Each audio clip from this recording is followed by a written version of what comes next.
Magandang umaga po sa ating lahat.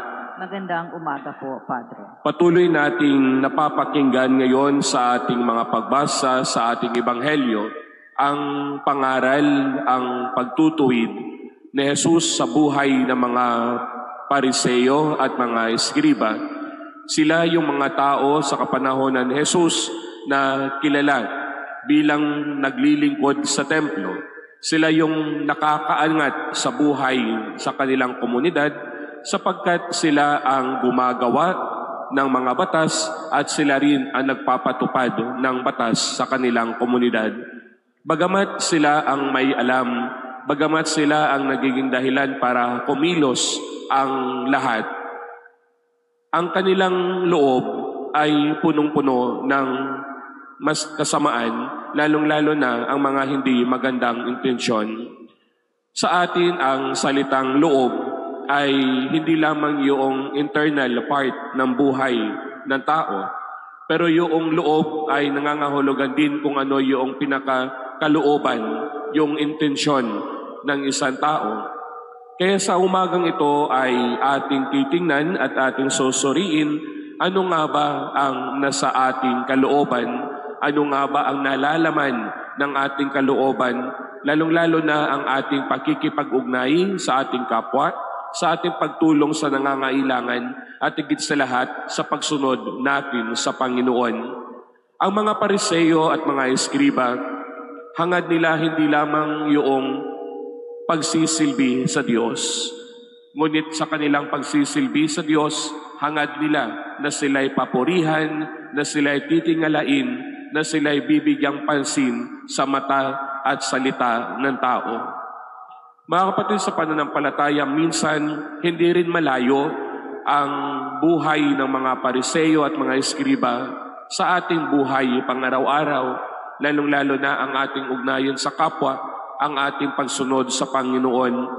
Hindi nawawala na minsan pwede nating may hambing ang ating sarili sa mga Pariseo. Maganda ang ating ginagawa, nagsisimba tayo, pero sa ating kalooban, nandun ang kasamaan. Halimbawa, pagsisimba natin araw-araw, pero pagdating naman sa bahay, kasama natin ang mga kaibigan, puro naman chismis ang pinag-usapan.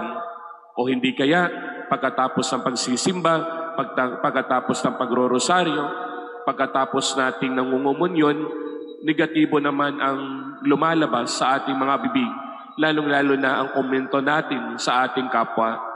Kaya mga kapatid, sa pananampalataya, napakahalaga na titingnan at susuriin natin ngayon ano nga ba ang mga bagay, ano nga ba ang nasa loob natin ngayon, kabutihan ba o kasamaan, pagpili ba kung ano ang nararapat o ang paggawa sa mga hindi dapat, pagbibigay ba ng pagmamahal, pag-unawa, pag-ibig, o pagpupuri ang hangad natin sa ating kapwa.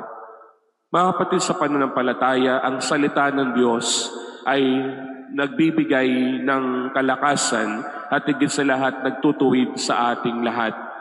Sa umagang ito ay pinagdiriwang din natin ang isang mahalagang figure ng isang santo, at yan si Santa Monica.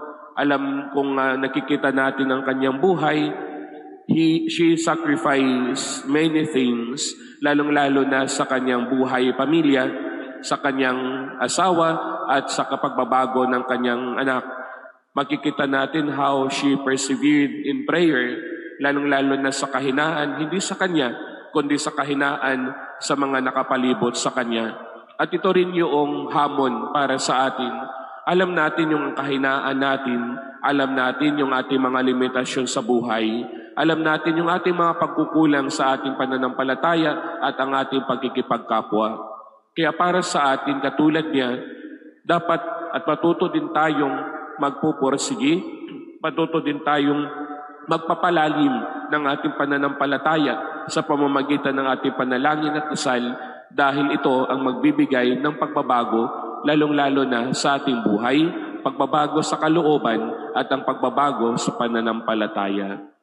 Patnubayan tayo na ating makapangyarihan Diyos ngayon at magpasawalang hanggan. Amen.